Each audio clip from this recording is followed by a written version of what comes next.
আসসালামু আলাইকুম। বাংলাদেশ বেতার খুলনা, খবর পড়ছি আব্দুস সবুর।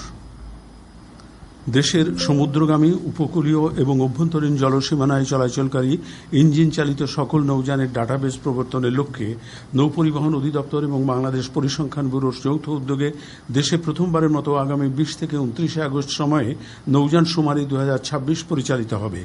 নৌযান শুমারি উপলক্ষে গতকাল খুলনা বিভাগীয় কমিশনারের সম্মেলন কক্ষে বিভাগীয় পর্যায়ে নৌযান সংশ্লিষ্ট অংশীজনদের এক অবহিতকরণ সেমিনার অনুষ্ঠিত হয়।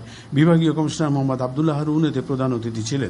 সেমিনারে জানানো হয়, খুলনা বিভাগে মোট 10,327টি নৌযান রয়েছে, যার মধ্যে ঘাটভিত্তিক নৌযান রয়েছে 7,414টি এবং খানাভিত্তিক নৌযান রয়েছে 2,913টি।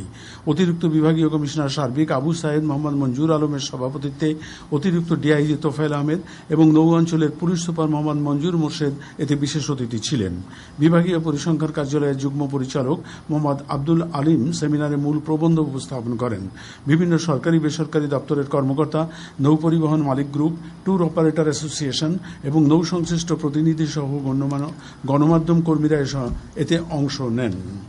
2024 সালের ছাত্র জনতার ঐতিহাসিক জুলাই অভ্যুত্থানের বীরত্ব, আত্মত্যাগ এবং নতুন বাংলাদেশ গড়ার প্রত্যয়কে স্মরণ করে চুয়াডাঙ্গার জেলা শিল্পকলা একাডেমি প্রাঙ্গণে গানে গানে জুলাই শীর্ষক সঙ্গীত সন্ধ্যা গতকাল অনুষ্ঠিত হয়। জেলা প্রশাসক লুৎফুন্নাহার অনুষ্ঠানে প্রধান অতিথি ছিলেন। অতিরিক্ত জেলা প্রশাসক সহ জেলা প্রশাসনের ঊর্ধ্বতন কর্মকর্তা, বিভিন্ন সাংস্কৃতিক সংগঠনের প্রতিনিধি, শিল্পী ও সুধীজন এ সময় উপস্থিত ছিলেন। সংস্কৃতি বিষয়ক মন্ত্রণালয়ের পৃষ্ঠপোষকতায় জেলা শিল্পকলা একাডেমি এর আয়োজন করে। এদিকে জুলাই গণ অভ্যুত্থানের দ্বিতীয় বর্ষপূর্তি উপলক্ষে গতকাল মেহেরপুরের গানে গানে জুলাই শীর্ষক এক আলোচনা সভা জেলা শিল্পকলা একাডেমি মিলনায়তনে অনুষ্ঠিত হয়। জেলা প্রশাসক শিল্পী রানী রায়ের সভাপতিত্বে পুলিশ সুপার উজ্জ্বল কুমার রায় এবং জেলা পরিষদের প্রশাসক জাভেদ মাসুদ মিল্টন সহ বিভিন্ন শ্রেণী পেশার মানুষ এ সময় উপস্থিত ছিলেন। এছাড়া 2024 সালের ছাত্র জনতার ঐতিহাসিক জুলাই অভ্যুত্থানের বীরত্বগাথা, আত্মত্যাগ এবং নতুন বাংলাদেশের স্বপ্নকে সঙ্গীতের সুরে স্মরণ করতে মাগুরা জেলা অডিটোরিয়ামে গানে গানে জুলাই শীর্ষক বিশেষ সাংস্কৃতিক অনুষ্ঠান অনুষ্ঠিত হয়। জেলা প্রশাসক মোহাম্মদ মোতাকাব্বির আহমেদ এতে প্রধান অতিথি ছিলেন। অতিরিক্ত জেলা প্রশাসক সার্বিক আব্দুল কাদেরের সভাপতিত্বে জেলা পরিষদের প্রশাসক Ali Ahmed, civil surgeon doctor Mohammad Shamim Kabir সহ জেলা প্রশাসনের ঊর্ধ্বতন কর্মকর্তা, সাংস্কৃতিক ব্যক্তিত্ব ও সুধীজনেরা এ সময় উপস্থিত ছিলেন। জুলাই আগস্ট গণ অভ্যুত্থান বাংলাদেশের সাম্প্রতিক রাজনৈতিক ইতিহাসে একটি গুরুত্বপূর্ণ ঘটনা। 2024 সালের বৈষম্য বিরোধী ছাত্র আন্দোলন দেশের বিভিন্ন প্রান্তে ছড়িয়ে পড়ে। শিক্ষার্থী সহ বিভিন্ন শ্রেণী পেশার মানুষ রাজপথে নেমে আসেন। এবার জুলাই আগস্ট গণ অভ্যুত্থানের উপর শুনুন আমাদের চুয়াডাঙ্গা জেলার সংবাদদাতার পাঠানো একটি প্রতিবেদন। জুলাই বাংলাদেশের ইতিহাসে এক বিপ্লবী মাসের নাম। বৈষম্য দূর করতে শিক্ষার্থীদের সাথে 2024 সালে এ মাসে জেগে উঠেছিল পুরো বাংলাদেশ। ক্ষমতা টিকিয়ে রাখতে স্বৈরশাসকের নির্দেশে দেশ জুড়ে কারফিউ, গ্রেপ্তার আর নির্বিচারে হত্যা যেন আগুন ধরিয়ে দেয় দেশের সব শ্রেণী পেশার মানুষের রক্তে। তখনকার সরকার প্রধান শেখ হাসিনা যৌক্তিক দাবিকে উপেক্ষা করে শিক্ষার্থীদের রাজাকারের বাচ্চা বলে আখ্যা দেন, আর এতেই আরো বেশি বিক্ষুব্ধ হয় ছাত্র জনতা। 5 আগস্ট সব বাধা উপেক্ষা করে জনসমুদ্রে পরিণত হয় রাজপথ। পালিয়ে যায় হাসিনা আর পতন হয় 16 বছরের স্বৈরশাসনের। চুয়াডাঙ্গা জেলা বিএনপি সাধারণ সম্পাদক ও জেলা পরিষদ প্রশাসক মোহাম্মদ শরীফুজ্জামান বলেন, জুলাই মাসে এই ছাত্র এবং জনতার যে গণ অভ্যুত্থান হয়েছে, সেই অভ্যুত্থানের ভিতর দিয়ে ফ্যাসিস্ট সরকারের পতন হয়েছে। পতনের পরে একটি ইন্টারিম গভর্নমেন্টের মাধ্যমে এই দেশ পরিচালনা হয়েছে এবং তার পরবর্তীতে একটি গণতান্ত্রিক প্রক্রিয়ায় একটি গণতান্ত্রিক সরকার, আমাদের জাতীয়তাবাদী দলের চেয়ারম্যান জনাব তারেক রহমান বাংলাদেশের প্রধানমন্ত্রী হয়েছে। সে দিন রাত পরিশ্রম করছে, জুলাই সনদে যে স্বাক্ষর ছিল সেগুলো পুঙ্খানুপুঙ্খভাবে করার চেষ্টা করছে। জুলাই আন্দোলনের শুরুটা ছিল কোটা বাতিলে শিক্ষার্থীদের আন্দোলনের মধ্য দিয়ে, যা ঢাকা বিশ্ববিদ্যালয়ে শুরু হলেও যৌক্তিক দাবি হওয়ায় মুহূর্তে ছড়িয়ে পড়ে দেশ জুড়ে।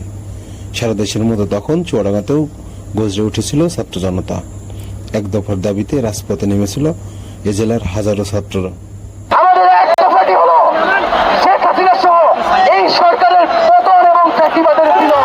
চুয়াডাঙ্গা বৈষম্য বিরোধী ছাত্র আন্দোলনের সদস্য সচিব বলেন, আমরা 2024-এর জুলাই আন্দোলনের শুরুতে কোটা বিরোধী আন্দোলনে যুক্ত ছিলাম। আমরা চুয়াডাঙ্গা সরকারি কলেজ, মহিলা কলেজের যারা ছিল তারা মিলে আন্দোলন গড়ে তুলি। এখন আমরা নির্বিঘ্নে কথা বলতে পারি যেখানে আসলে মুখ চেপে ধরার কোনো কেউ নেই। এই সরকার এই সুযোগটা আমাদেরকে দিয়েছে। তবে আমরা আশা করি বাংলাদেশে যে সরকারই থাকুক বা যারাই থাকুক, জুলাইকে ধারণ করে বৈষম্যহীন একটি বাংলাদেশ গড়ে তুলবে। সেই চাওয়া পাওয়াই আমাদের সবার। রাজপথ এখন শান্ত, কিন্তু মানুষের হৃদয়ে গেঁথে আছে সেই জুলাই, যে জুলাইয়ের মধ্য দিয়ে সূচনা হয়েছে এক নতুন বাংলাদেশের। হুসাইন মালিক, বাংলাদেশ বেতার, খুলনা।